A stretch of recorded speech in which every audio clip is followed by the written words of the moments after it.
Cordial saludo, bienvenidos a su canal Economía Fácil. El día de hoy presentaremos el resumen del capítulo 2 del libro Introducción a la Teoría General de la Administración, 10ª edición del Dr. Hidalberto Chía Benato. Esta edición es del año 2018, es la más reciente. Esta segunda parte titula Enfoque clásico de la administración. Espero que este video sea de su agrado y que les sirva mucho a la hora de estudiar este excelente autor. Recuerda suscribirte al canal para llegar a más usuarios de las ciencias económicas y administrativas. Con esto en mente, comenzamos el video.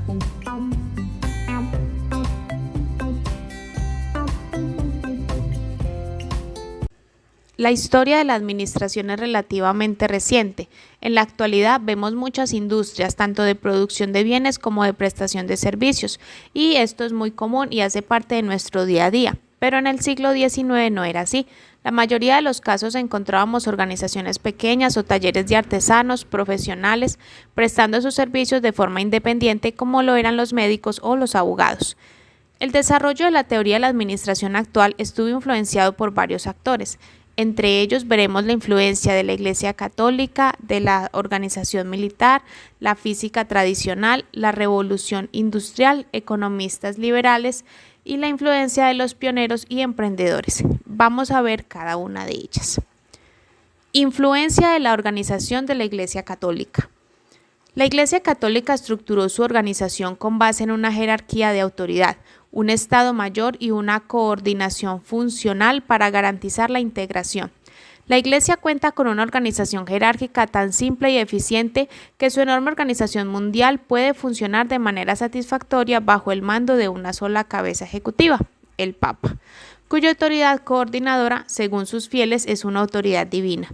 Esta organización eclesiástica sirvió de modelo a muchas organizaciones para conseguir el éxito. Influencia de la organización militar. Hace 2500 años, Sun Tzu era un general y filósofo, el cual escribió un libro sobre estrategias militares.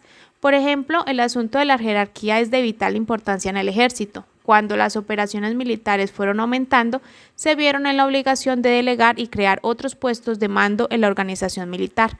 La guerra siempre fue una institución normal de la sociedad humana y un instrumento racional de la política. La disciplina es el requisito básico de la organización militar. La influencia de la física tradicional. Dos científicos fueron muy importantes en el desarrollo de la administración, son Descartes y Newton. René Descartes creó las coordenadas que llevan su nombre. Además, escribió un libro titulado El discurso del método, en el cual se describe el llamado método cartesiano, el cual tuvo mucha influencia en la administración. Son 4 principios principales. Primero, principio de la duda sistemática o de la certeza. Consiste en no aceptar nada como verdadero mientras no se tenga evidencia. Segundo, principio de análisis o la descomposición. Esto es dividir algún problema o dificultad en tantas partes como sea posible y resolver cada uno por separado. Tercero, principio de la síntesis o composición. Desarrollar el pensamiento de forma ordenada, comenzando con los pensamientos más fáciles y pasar a los más difíciles.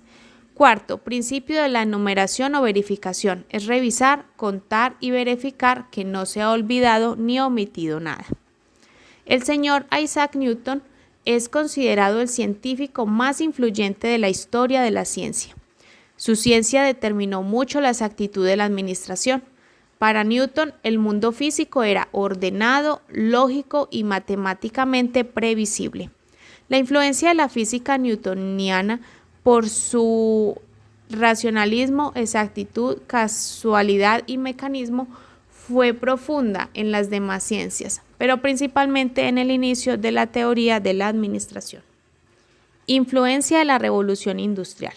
La invención de la máquina a vapor por James Watt y su aplicación a la producción cambió el concepto de trabajo y en el lapso de un siglo trajo cambios a nivel económico, político y social mucho mayor que los que se alcanzaron el milenio anterior. Esta revolución comenzó en Inglaterra y tuvo 2 épocas distintas. De 1780 a 1860 fue la primera revolución industrial o también llamada revolución del carbón y el hierro. Esta revolución tuvo 4 fases. Mecanización de la industria y la agricultura. Se creó la máquina de hilar, el telar mecánico, la máquina para recolectar algodón, lo que aumentó la producción y reemplazó por completo la mano de obra humana. 2. Aplicación de la fuerza motriz a la industria. La aplicación de la máquina a vapor en las industrias. 3. Desarrollo del sistema fabril. En las fábricas se realizaron la división de trabajo, también surgieron nuevas industrias, lo que hizo que muchas personas dejaran el campo y migraran a las proximidades de las fábricas, lo que provocó la urbanización. Y por último encontramos el espectacular aceleramiento de los transportes y las comunicaciones. De 1860 a 1914 fue la segunda revolución industrial, o conocida como revolución del acero y la electricidad. Las características de esta segunda revolución industrial son las siguientes. Sustitución del hierro por el acero como material industrial básico. Sustitución del vapor por la electricidad y los derivados del petróleo como fuentes de energía. Desarrollo de máquinas automáticas y especialización del obrero. Creciente dominio de la ciencia sobre la industria. Transformaciones radicales en los transportes y las comunicaciones. Desarrollo de nuevas formas de organización capitalista, la expansión de la industrialización desde Europa hasta el lejano oriente, hasta Japón, con el surgimiento de los países industrializados del primer mundo.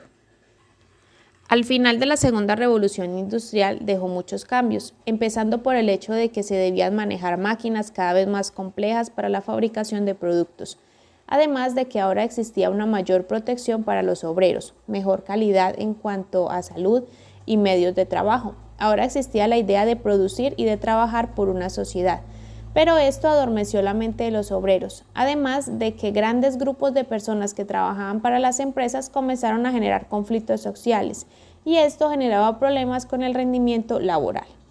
Los empresarios estaban preocupados por generar más y mejores productos a precios muy bajos. ¿Cuál es la moraleja? La revolución industrial había ocasionado una profunda modificación en la estructura empresarial y económica de la época. Esto no llegó a influir directamente en los principios de la administración. Muchos empresarios estaban luchando por estar a la par de las demandas de una economía en expansión. La influencia de los economistas liberales. En el siglo XVII surgieron varias teorías económicas centradas en explicar los fenómenos empresariales.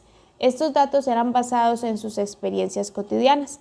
Para el siglo XVIII, los economistas clásicos lograron que estas teorías fueran aceptadas.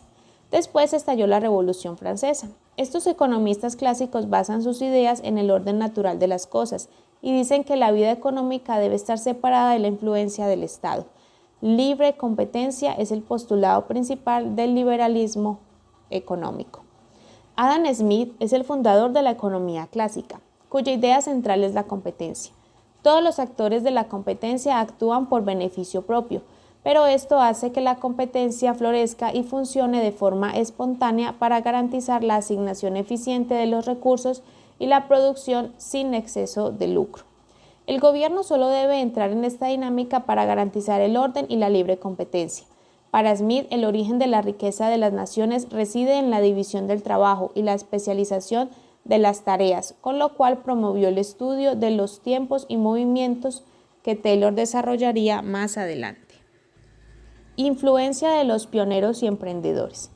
En el siglo XIX fue testigo de un monumental desfile e innovaciones y cambios en el escenario empresarial. El mundo cambiaba y las empresas también, apareciendo así la era industrial. En Estados Unidos, alrededor de 1820, se crearon las vías férreas, lo que abrió un gran campo para la urbanización, ya que este transporte llegaba a todas partes. Se crearon necesidades de vivienda, alimentación, vestido y alumbrado, lo que trajo un gran crecimiento de empresas dirigidas al consumo directo.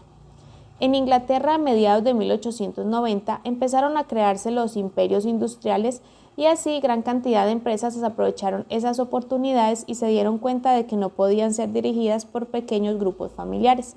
Aparecieron los gerentes profesionales y también se preocuparon por mejorar los métodos de distribución, esto para mejorar sus ingresos.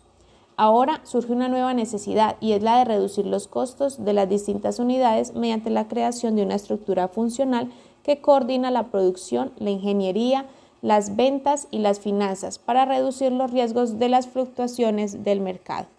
Entre 1880 y 1890 se crearon los departamentos de compras, esto con el fin de tener mayor control sobre las materias primas y los proveedores. En esta etapa surgió la empresa integrada y la multidepartamental.